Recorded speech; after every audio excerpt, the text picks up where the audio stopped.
Dictator कितना भी रंझा हुआ, वेल कनेक्टेड या पावरफुल हो, उसका अंत दो तरीकों से आता है। या तो जनता उसे पकड़कर लैंप पोस्ट से लटका देती है, या फिर डिक्टेटर खुशकिस्मत होता या होती है और देश से पलायन करने का मौका मिल जाता है। शेख हसीना दूसरी श्रेणी में आती हैं। 5 अगस्त 2024 बांग्लादेश के इतिहास में एक ऐतिहासिक दिन रहेगा। शेख हसीना 15 साल बाद राज करने के बाद बांग्लादेश से भागती हैं, पलायन करती हैं, वाया इंडिया लंदन की तरफ जा रही हैं, वहां रिफ्यूज मांग रही हैं। उनके ऑफिशियल रेजिडेंस से निकलने के ठीक बाद प्रोटेस्टर्स ने वहां धावा बोल दिया और उनके आलीशान घर को लूट लिया और वहां खाना भी खाया। यहां तक कि उनके पिताश्री को भी ना छोड़ा गया। पिताश्री बांग्लादेश के फाउंडिंग फादर शेख मुजीबुर रहमान की मूर्ति पर भी लोगों ने अपना गुस्सा निकाला। इंडियन मेन स्ट्रीम मीडिया के लिए यह खबर चौंका देने वाली थी। उनके मुताबिक बांग्लादेश में सिचुएशन सडनली खराब हो गई है, जबकि सच तो यह है कि हसीना की उल्टी गिनती कुछ टाइम से चल रही थी। हमने अपने पिछले एपिसोड में यही सवाल पूछा था कि क्या शेख हसीना स्टूडेंट प्रोटेस्ट के चलते अपनी सत्ता, अपनी गद्दी बचा पाएंगी या उन्हें भागना पड़ेगा। फिलहाल बांग्लादेश आर्मी ने इंटरिम गवर्नमेंट बनाने का ऐलान कर दिया है। शांति बहाल करने की कोशिश हो रही है। लोगों में उत्साह है कि बांग्लादेश को एक बार फिर से नई शुरुआत करने का एक मौका मिलेगा, लेकिन चुनौतियां भी उतनी ही बड़ी हैं। आर्मी किस प्रकार की इंटरिम गवर्नमेंट बनाएगी? बांग्लादेश में क्या फिर से डेमोक्रेसी बहाल हो पाएगी या फिर फंडामेंटलिस्ट फोर्सेस का दबदबा और ज्यादा बढ़ जाएगा? यह सब जानते हैं आज के बांग्लादेश पार्ट 3 एपिसोड में। लेकिन सबसे पहले यह समझने की कोशिश करते हैं कि स्टूडेंट प्रोटेस्ट के चलते एक रंझे हुए डिक्टेटर को क्यों कुर्सी छोड़नी पड़ी और क्यों बांग्लादेश स्टूडेंट्स ने फिर से साबित कर दिया कि तानाशाह चाहे दुनिया भर में कहीं भी हो, स्टूडेंट से वो इतना क्यों डरते हैं। क्योंकि स्टूडेंट्स एक बार अगर कुछ ठान लेते हैं तो उनके सामने चलती किसी की नहीं है। शेख हसीना की उल्टी गिनती शुरू होती है स्टूडेंट प्रोटेस्ट से, जो शुरुआत हुई थी जिसकी एक स्टूपिड कोटा सिस्टम के खिलाफ। कोटा सिस्टम शेख हसीना ने री इंट्रोड्यूस किया, जिसको पहले ही 2018 में बंद कर दिया गया था, लेकिन फिर से री इंट्रोड्यूस कर दिया गया, जो एक नॉन सोशल जस्टिस या एफर्मेटिव एक्शन पर बेस्ड कोटा सिस्टम था। जनरली जब कोटे की दरकार होती है तब कोटा इंट्रोड्यूस किया जाता है, लेकिन शेख हसीना ने री इंट्रोड्यूस किया फ्रीडम फाइटर कोटा, जिसमें 30% रिजर्वेशन थे for government jobs for freedom fighters, जिनकी टोटल गिनती 0.13% है, जिनके डिसेंडेंट्स की गिनती की जाती है। तो यह कोटा था क्या? यह कोटा था शेख हसीना अपने फेवरेट्स को, अपने लोगों को सिविल सर्विस, ब्यूरोक्रेसी और गवर्नमेंट जॉब्स में घुसाने के लिए। स्टूडेंट्स का डिमांड था कि भाई कोटा रिफॉर्म करो, ये 30% ये जो फर्जी का कोटा है इसको हटाओ। और डिक्टेटर हसीना तब कहती है कि इसको क्या जरूरत है, भाई मैटर तो कोर्ट में है, कोर्ट फैसला दे रहा है, तो आप लोग क्यों प्रोटेस्ट कर रहे हो? प्रोटेस्ट इसलिए क्योंकि शेख हसीना एक वेल नोन डिक्टेटर थी बांग्लादेश के स्टूडेंट पॉपुलेशन के लिए, खासकर की जो जानते हैं कि डिक्टेटर्स कैसे ऑपरेट करते हैं। कोर्ट हो, पुलिस हो, ब्यूरोक्रेसी हो, सब कुछ शेख हसीना के कंट्रोल में था। तो ये जो री इंट्रोडक्शन हो रहा था, यह भी शेख हसीना के इशारों पर ही हो रहा था। याद रखिए, 2018 की बात हो, 2024 की बात हो, बार बार शेख हसीना ने पॉलिटिक्स को रिग किया है, इलेक्शंस को रिग किया है, एक ऑपोजिशन मुक्त बांग्लादेश बनाने की कोशिश की है। साथ ही साथ बांग्लादेश में कोई प्रेस फ्रीडम नहीं है, फोर्स डिसअपीयरेंसेस हैं। इसके चलते स्टूडेंट्स ने कहा बस अब और नहीं, और वो आ गए सड़क पर। लेकिन सड़क पर उनका जो सामना किया वो था छात्र लीग, जो कि स्टूडेंट विंग है शेख हसीना की पार्टी का, अवामी लीग का, लेकिन ये है तो गुंडे ही। इन गुंडों ने फिर स्टूडेंट्स को चुन चुनकर मारना शुरू किया और पुलिस ने भी अपनी क्रैकडाउन शुरू की। इंटरनेट को बंद करवा दिया गया और बोला जाता है ऑफिशियली 200 लेकिन अनऑफिशियली 1000 लोगों को मार डाला गया, हजारों फिर इंजर्ड हैं। लेकिन स्टूडेंट्स तब भी डटे रहे और लड़ाई करते रहे शेख हसीना के इस कोटा रिफॉर्म के खिलाफ। और जो मार्टर्स हैं वो कहा कि भैया हम इनकी जो मृत्यु हुई है इसको हम वेस्ट नहीं जाने देंगे। फाइनली सुप्रीम कोर्ट ने ये 30% फ्रीडम कोटा हटा दिया। अब लॉजिक तो यही है कि बात यहां खत्म हो जानी चाहिए थी। इस पूरे एपिसोड को हमने कवर किया था अपने एक प्रीवियस एपिसोड में, किस वजह से ये पूरा इंफॉर्मेशन जो ब्लैकआउट हुआ, इस तरीके से क्रैकडाउन हुआ और सुप्रीम कोर्ट ने जो बैकडाउन किया, इसके पीछे जो पूरी स्टोरी थी ये हमने कवर किया। लेकिन प्रॉब्लम यह है कि शेख हसीना की प्रॉब्लम्स तब वहां से शुरू होती हैं, समाप्त नहीं होती हैं। शेख हसीना ने कहा कि हम ये कोटा विड्रॉ कर लेते हैं और स्टूडेंट्स अपने घर चले जाएंगे। लेकिन ये जो कोटा जब विड्रॉ हुआ, स्टूडेंट्स का जो सब्र का बांध था वो टूट गया था, क्योंकि जिस तरीके से शेख हसीना ने उन पर बर्बरता की, जिस तरीके से बोला जा रहा है 1000 तक को स्टूडेंट्स को मारा, स्टूडेंट्स ने कहा कि अब हम आपको जाने नहीं देंगे। इतना खून खराबा हुआ है, शेख हसीना को माफी मांगनी पड़ेगी, शेख हसीना को रिजाइन देना पड़ेगा, पुलिस और आर्मी जो इन्वॉल्व थे उनको भी जवाब देना पड़ेगा। नतीजे में क्या हुआ? जो काम डिक्टेटर करता है वो काम शेख हसीना ने और किया। इस बार डबल क्रैकडाउन करना शुरू किया। पुलिस ने अरेस्ट करना, टॉर्चर करना, स्टूडेंट लीडर को टॉर्चर करके यह स्टेटमेंट दिलवाया कि नहीं, हम अपना प्रोटेस्ट वापस ले रहे हैं। हेलीकॉप्टर से शूटिंग हुई स्टूडेंट्स के ऊपर, बर्बरता चरम सीमा तक पहुंच गई। पैलेट गन्स का इस्तेमाल हुआ, जिसके बाद स्टूडेंट्स ने कहा कि भाई अब तो ढाका के तरफ कूच करना पड़ेगा, ये हम नहीं जाने देंगे। अब फिर इन्होंने 9 पॉइंट एक डिमांड पहले रखा था, जिसके चलते और भी ज्यादा क्रैकडाउन होता है, तो वो 9 पॉइंट डिमांड फिर 1 पॉइंट डिमांड बन जाता है कि शेख हसीना को रिजाइन देना पड़ेगा। तो कहीं ना कहीं शेख हसीना ही इस क्राइसिस की रिस्पॉन्सिबल है। अगर डेमोक्रेटिकली सॉल्व करने की कोशिश होती तो ऐसा सिचुएशन शायद डेवलप ना हो पाता और वो शायद सत्ता में कुछ और साल तक रह जाती। लेकिन कर्फ्यू, लेकिन रेड, लेकिन फोर्स डिसअपियरेंस के चलते स्टूडेंट्स ने कहा बस और नहीं। इसको भी हमने काफी डिटेल में अपने पार्ट 2 में कवर किया था। अब आते हैं पिछले 24-48 आवर्स में क्या हुआ। 4th of August को आप बोल सकते हैं कि हसीना के फाइनल आवर्स शुरू हो गए। Bloody Sunday 4th of August हुआ यूं कि स्टूडेंट प्रोटेस्टर्स ने कहा कि भाई हम तो रैली करेंगे, लेकिन हसीना ने अपने पार्टी एक्टिविस्ट को कहा कि ये जो रैली कर रहे हैं इनके खिलाफ अब आप भी सड़क पर उतर आओ। बैड आइडिया, बिगिनिंग से ही एक बैड आइडिया था, क्योंकि आप एक क्लैश को सेटअप कर रहे हो। यहां आर्मी पुलिस नहीं, छात्र लीग, अब आवामी लीग की छात्र लीग लोगों को काउंटर करेगी। अब ये आवामी लीग के जो एक्टिविस्ट बोलना नहीं चाहिए था, आवामी लीग के ये जो गुंडे हैं ये आर्म्ड थे, इनके पास बंदूकें थी और हसीना तो डिक्टेटर है। हसीना ने सोचा कि ये बंदूक देखकर फिर से जो स्टूडेंट्स मारे जाएंगे, उसके बाद ये प्रोटेस्ट अपने आप नीचे हो जाएगी। कोटा तो मैंने पहले से ही विड्रॉ कर दिया। लेकिन कहीं ना कहीं शेख हसीना का ये कैलकुलेशन बैकफायर करता है। शेख हसीना ने सोचा क्या होगा कि भाई दोनों तरफ से अगर कुछ मारपीट होती भी है, गोलियां चलती भी हैं, दोनों तरफ से जब लोग मरेंगे तो वो कह देगी ये देखिए जमात इसमें इन्वॉल्व था, बीएनपी इसमें इन्वॉल्व था और ये अराजकता फैलाने के लिए किया जा रहा है, मुझे बांग्लादेश को डिस्टेबलाइज करने के लिए किया जा रहा है, इसीलिए मैंने ये कदम उठाया। अब हुआ यूं कि 100 लोग करीबन मारे गए इस एक दिन में। तो आप सोचिए, पहले ही 200-300 ऑफिशियल था, अनऑफिशियली 1000 था, और यहां तो आंकड़े हैं 100 लोग मारे जाते हैं एक संडे को। मोस्टली प्रोटेस्टर्स जो मारे जाते हैं, कुछ पुलिसमैन, आवामी लीग मेंबर्स भी मारे जाते हैं, आवामी लीग के गुंडा जो हैं वो पॉइंट ब्लैंक रेंज पर स्टूडेंट्स को मार रहे हैं। ये सारी चीजें रिकॉर्ड हो रही हैं कैमरा पे, मोबाइल फोन पर। इसके रिस्पॉन्स में स्टूडेंट्स ने कहा कि अब तो बात आगे बहुत आ चुकी है, अब सब पहुंचो ढाका, पूरे देश से पहुंचो ढाका और शेख हसीना के रेजिडेंट्स को हम घेराव करेंगे, अकाउंटेबिलिटी मांगेंगे। अब तब तो भाई पुलिस और पैरामिलिट्री फोर्सेस ने उसको कवर कर लिया, हाउस को बचाने की कोशिश की, लेकिन जो स्टूडेंट कन्वीनर्स हैं उन्होंने बात साफ कर दी कि हम तो पीसफुली प्रोटेस्ट कर रहे थे, आवामी लीग, छात्र लीग, इनके गुंडों ने हमें मारा, हमारे 100 के आसपास लोगों को मारा। 99% जो बांग्लादेश के लोग हैं अब इस रिजीम के खिलाफ हैं। हम तो एक डेमोक्रेटिक स्टेट चाहते हैं अपने फ्यूचर जनरेशन के लिए। अब जितना भी वो हमारे ऊपर गोली चलाएंगे हम और भी ज्यादा प्रोटेस्ट करेंगे। वो एक कहावत है ना कि इतना भी मत डराओ कि डर का डर ही खत्म हो जाए। उसी तरीके से स्टूडेंट्स में डर ही बाहर निकल गया, मारना है तो मार डालो, लेकिन हम पीछे नहीं हटेंगे। अब आता है एक ट्विस्ट। जब स्टूडेंट्स प्रोटेस्ट कर रहे हैं, स्टूडेंट्स मार्च कर रहे हैं, इसमें आर्मी का एक अहम रिस्पॉन्सिबिलिटी और रोल आता है। आर्मी ने कहा कि भाई हम स्टूडेंट्स के ऊपर गोली नहीं चलाएंगे और ना ही हम उन्हें टेररिस्ट बोलेंगे।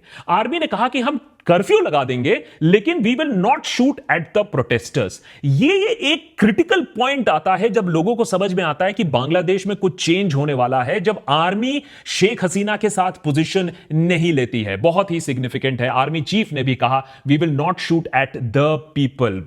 सो वो लोगों के साथ खड़े हुए हैं, लोगों के लिए ही तो आर्मी बनती है, और उन्होंने उनको टेररिस्ट बुलाने से मना कर दिया, जो कि शेख हसीना बार बार बोल रही थी। 3 अगस्त को आर्मी एक स्टेटमेंट इशू करती है, Bangladesh army has always stood and will stand by the public. अब इसमें आर्मी की भी इंटरनल पॉलिटिक्स है, काफी कॉम्प्लिकेटेड है। कुछ जनरल्स शेख हसीना के साथ थे, कुछ जूनियर ऑफिसर्स थे, उनकी लॉयल्टीज अलग थी।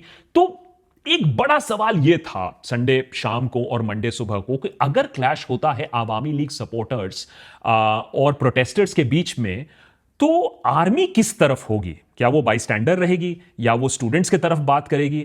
याद रखिए, ग्लोबल ओपिनियन भी इस समय तक शेख हसीना के खिलाफ हो रही थी। उन्हें इंटरनेशनल क्रिमिनल कोर्ट में घसीटने की बात चल रही थी। यूरोपियन यूनियन ने एडवर्स कमेंट्स दिए थे।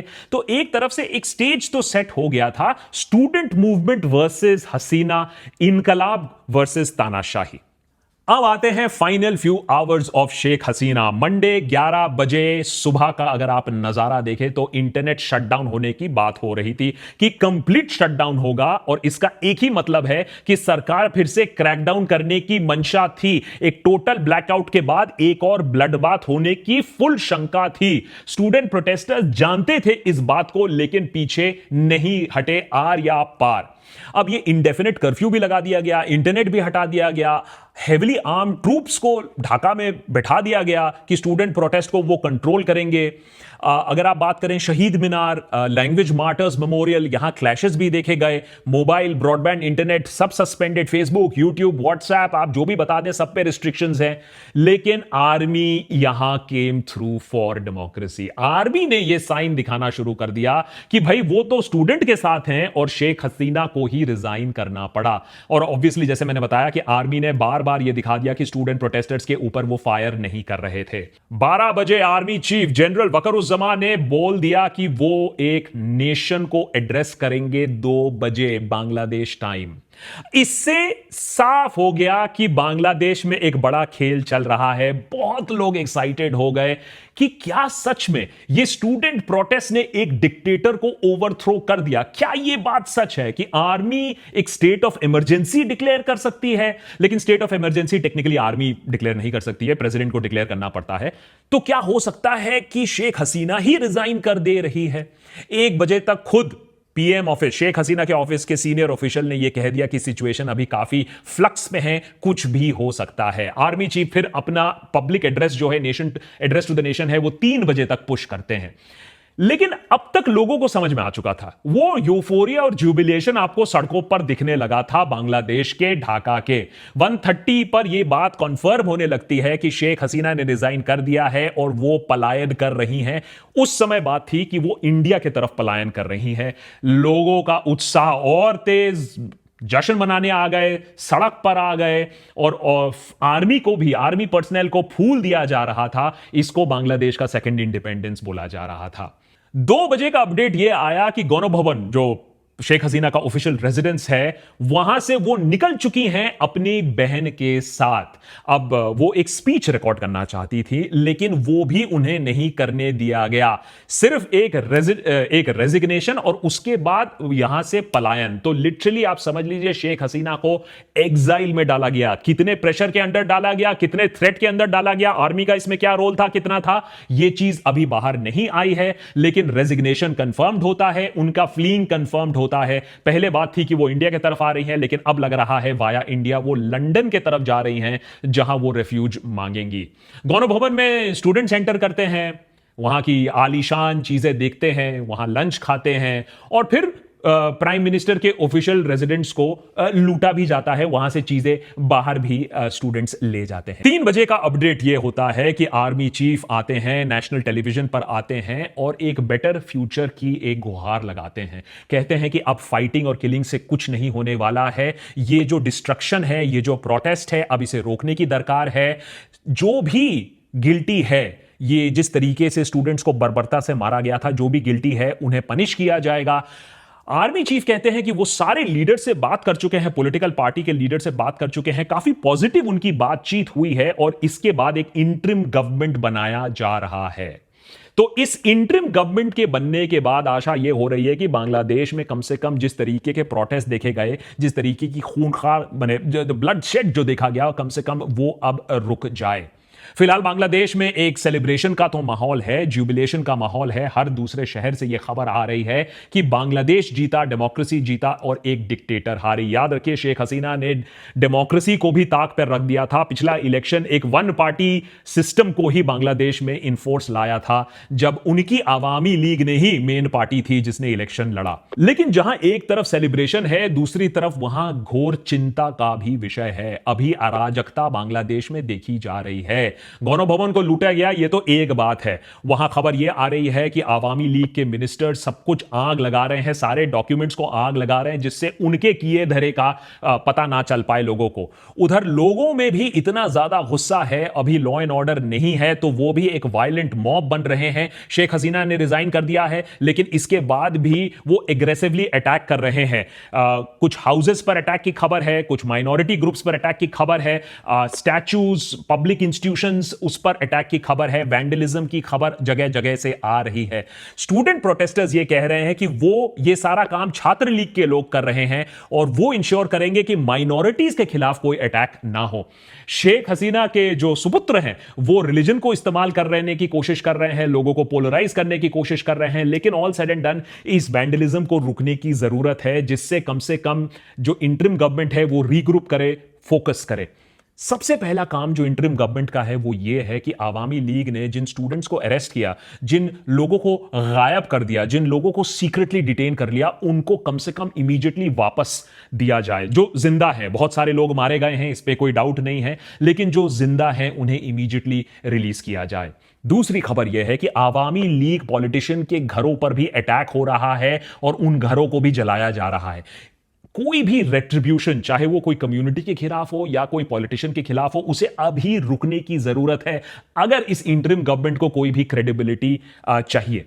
तीसरा फैक्टर, और खास करके इंडिया के लिए बहुत इंपॉर्टेंट फैक्टर है, शेख हसीना इंडिया की एक एलाई थी। इंडिया काफी वरिड होगा कि अब बांग्लादेश में क्या होने वाला है, क्योंकि जो दूसरी बड़ी पार्टी है बांग्लादेश में वो है बांग्लादेश नेशनलिस्ट पार्टी बीएनपी, और इंडिया का बीएनपी के साथ रिलेशनशिप काफी कॉम्प्लिकेटेड रहा है। अब ये बात मदद नहीं करती है इस रिलेशनशिप में कि बीएनपी जानबूझ के अनहेल्पफुल रही है जहां तक हमारी सिक्योरिटी एस्टैब्लिशमेंट के साथ है। उल्फा जैसे जो मिलिटेंट आउटफिट्स हैं वो बांग्लादेश में जाकर पनाह लेते हैं और बीएनपी ने हमें मदद नहीं की उन्हें सीक आउट करने के लिए।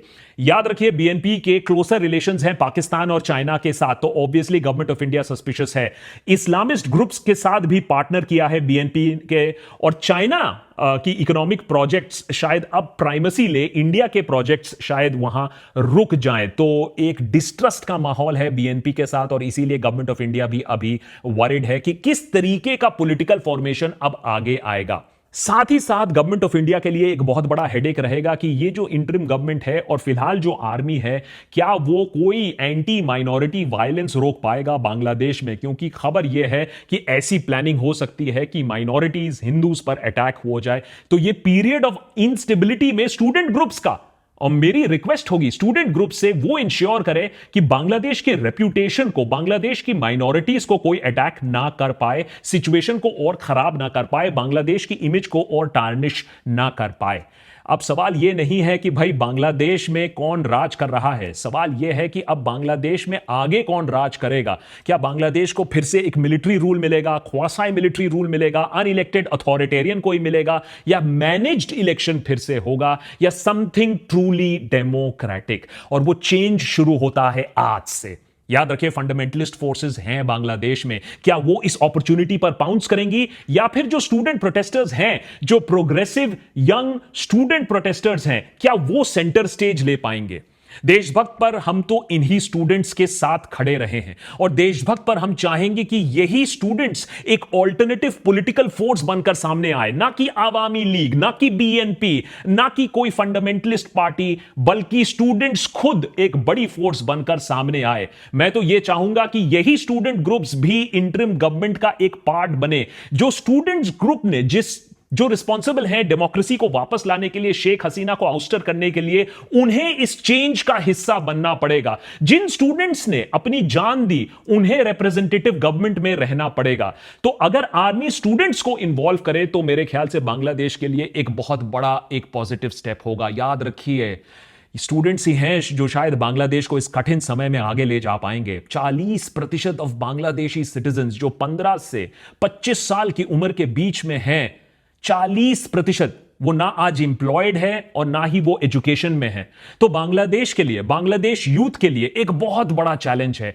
इस समय यह जरूरत है कि बांग्लादेश ना कि फंडामेंटलिज्म में पड़ जाए, ना एक डिक्टेटरशिप में पड़ जाए, बल्कि एक स्ट्रॉन्ग डेमोक्रेटिक फोर्स होकर आगे बढ़े। और इसमें स्टूडेंट ग्रुप्स की रिस्पॉन्सिबिलिटी आज और ज्यादा बन जाती है जितना कि पिछले कुछ हफ्तों में मैंने देखा है। तो मेरा रिक्वेस्ट उन्हीं से होगा कि अभी जंग खत्म नहीं हुई, अभी रेवोल्यूशन हुआ नहीं है, अभी बांग्लादेश आजाद हुआ नहीं है।